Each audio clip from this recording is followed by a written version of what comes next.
এই যে মহারানী, কতক্ষণে সকাল হয়েছে সেটা কি লক্ষ্য রেখেছো? হ্যাঁ, তোমাকে এখানে নিয়ে এসেছি বসে বসে খাওয়ানোর জন্য, নাকি কাজগুলো কে করবে?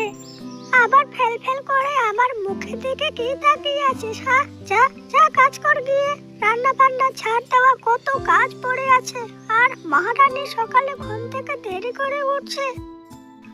কিন্তু আমি তো কোনো কাজ করতে পারি না, আর কিভাবে রান্না করে সেটাও তো জানি না। কি করব তুমি বলে দাও মা, আমাকে দেখিয়ে দাও, আমি সব কাজ করে দেব। দেখিয়ে দেব? দেখিয়ে দেব এটা আবার কি?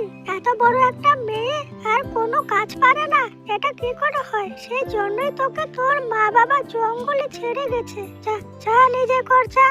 আমার আবার একটা কথা বারবার বলতে ভালো লাগে না। যা তুই নিজে গিয়ে কাজ কর।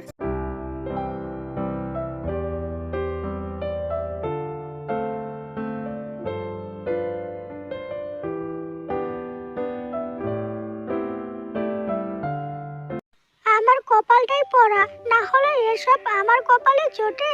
কি যে করেছিলাম সামনের জন্মে। একদিক থেকে তো ভালোই হয়েছে, আমাকে আর কোনো কাজ করতে হবে না, ওর দ্বারাই আমি সব কাজ করাবো। এত থাল বাসন আমি কি করে মাজবো? আর কত কাপড়, এসব তো কোনো দিনই করিনি আমি।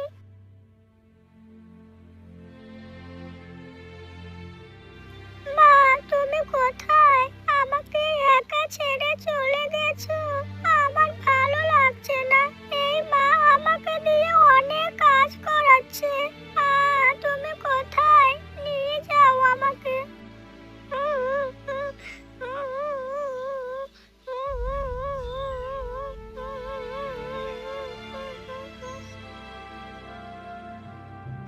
মা এসে দেখলেই আবার বকা দেবে।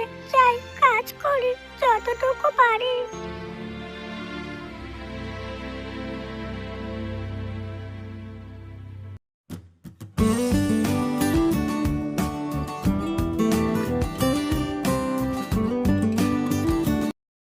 সকাল থেকে কিচ্ছু খাইনি, খুব খিদে পেয়েছে। সব কাজ তো হয়ে গেছে, এবার মাকে গিয়ে বলি কিছু খাবার দিতে। খিদে পেয়েছে খুব। কি ব্যাপার, এই মেয়েটা কাজকর্ম না করে দাঁড়িয়ে আছে কেন? ও মা, এ তো সব কাজ করে ফেলেছে। দাঁড়া, তোকে আমি আরো কাজ দিচ্ছি, তারপরে খাবার। কই দেখি দেখি, সব কাজ হয়ে গেছে। কাপড় ধোয়া, বাসন মাজা, বাহ ভালোই তো। যা এবার ওই পুকুর থেকে জল নিয়ে আয়, তারপরে রান্না বান্না করে তোর খাবার। যা যা, আর দাঁড়িয়ে থাকিস না, যা। কিন্তু মা, অত বড় বালতি করে আমি কিভাবে জল আনবো? আর ওই পুকুরটা কোথায় সেটাও তো জানি না। এই রাস্তা দিয়ে চলে যা, ঠিক দেখতে পাবি। রাস্তার ধারে বড় পুকুর, সেখান থেকে জল আনবি। যা। কি করব আমি এখন? কি রে, কি হলো? ওখানে দাঁড়িয়ে আছিস কেন? যা তাড়াতাড়ি।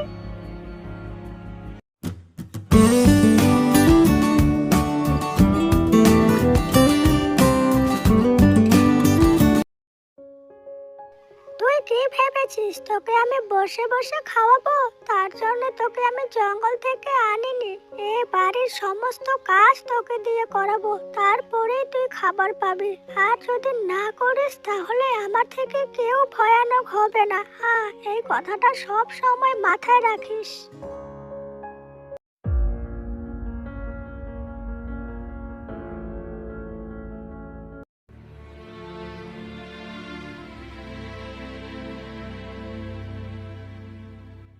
সকাল থেকে কিচ্ছু খাইনি, খুব খিদে লেগেছে। এত কাজ করলাম সকাল থেকে, তবুও কিছুই খেতে দিল না। এখন আবার এই জল ভর্তি বালতিটা কেমন করে নিয়ে যাব? এত ভারী বালতিটা তো আমি তুলতেই পারছি না। ওই জঙ্গলে ভালো ছিলাম, শিয়াল ভাল্লুককে খেয়ে ফেলতো, তাহলে আমাকে এই দিন দেখতে হতো না।